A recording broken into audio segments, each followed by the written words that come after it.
Hey there fellow Homo sapien, whether you're new to the hobby or an experienced painter, I'll be sharing techniques in this video that nobody is talking about that will take your painting skills to the next level.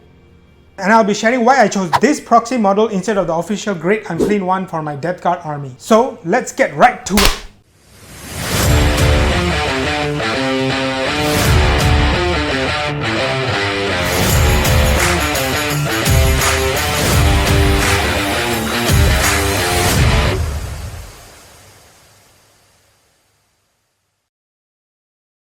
Well, this is not a necessary step, but I wanted to show you why it is important for an artist to gather references before they even actually start to do their work. You use it as an inspiration and as a guide to make your work a lot more believable. These references are going to help me design a better paint scheme for my miniature. So speaking of miniature, it's Miniature Caster's King of Ruin. I chose this design because I prefer it over the Great Unclean One by Games Workshop. I've chosen a more analogic scheme. It's going to be the basis for my Death Guard army. And I've done a little bit of a paint up. It helps me visualize what the end product is going to be. I would suggest at the very least gather some references for the different elements that you want to incorporate into your miniature, and I promise you it's going to take your work to the next level. Before we get to the painting of the kit, a lot of cleanup needed to be done because it's a resin casting. But as you can see, a lot of it is being done with a hobby clipper and a knife. And for the love of your wallet, please do not overspend on these supplies. And also for the love of your fingers, use a sharp blade and change it often. There are a couple of interchangeable parts for this kit.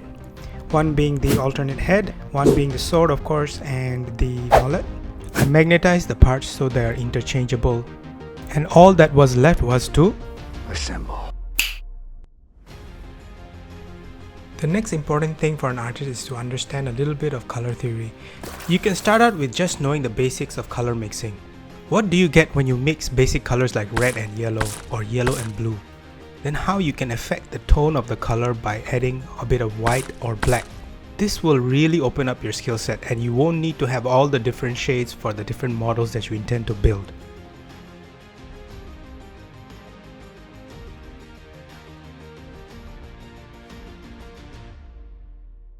The base color for my Death Guard army will be a more realistic flesh tone. I want to represent the decaying, disgusting flesh and armor in a more gruesome way. Once I apply the base coat of the flesh color, I follow up by dry brushing a lighter color to make the details pop. Yep, that pun was intended. Before I finish the flesh, I'm going to show you how to easily paint worn, rusted armor and weapons for this dude. It's always good to start with a black base color for any metallic paints that you apply.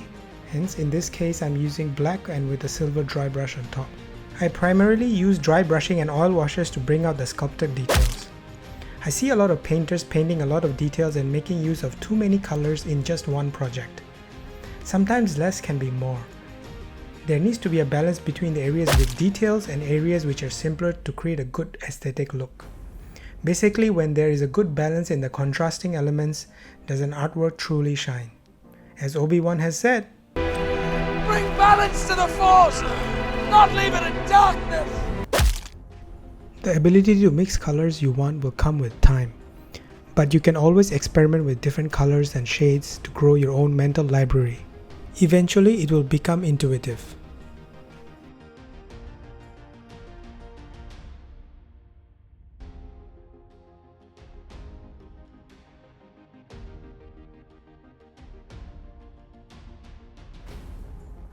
If you're on a budget, you can use thrift or dollar store brushes and they get the job done equally as well.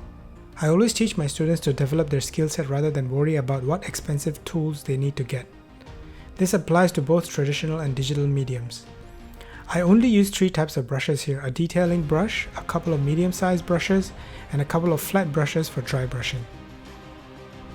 I'm using mostly acrylic inks and some old oil paints I had left over. The only air spray I used here are for the priming and sealing of the final paint. As you can see, I only use leftover plastic containers and lids to mix paint. Simplicity and ease of use is the key here. Learning the basics and fundamentals of color will get you much further than any number of tool sets you can buy.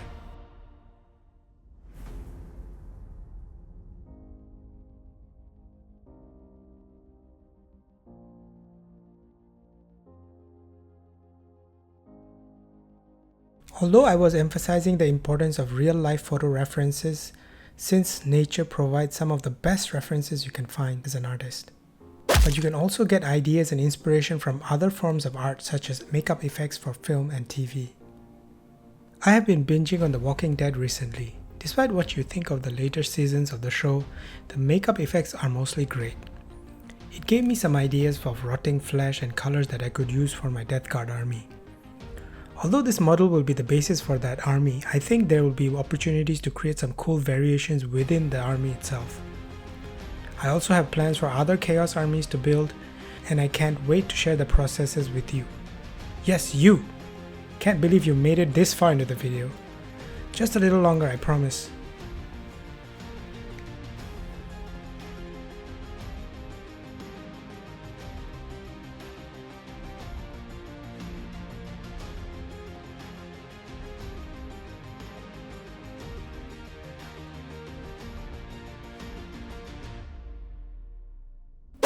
Oil washes are not necessarily applied everywhere on the model.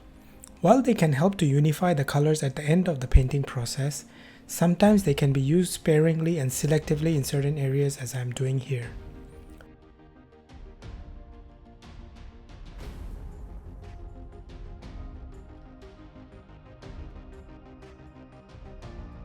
To bring the flesh color to life, I used a red wash to almost breathe life into the flesh, and also create the gross blood on the exposed guts. The cool thing about washes is that they inherit and change depending on the underlying base color. So the effect is different in different areas despite the same color being used all over the body.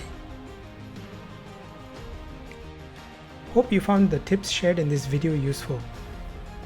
Slap that subscribe button if you want more of these as I share my knowledge and journey into miniatures, not to mention all the other armies I'm going to build in my upcoming videos.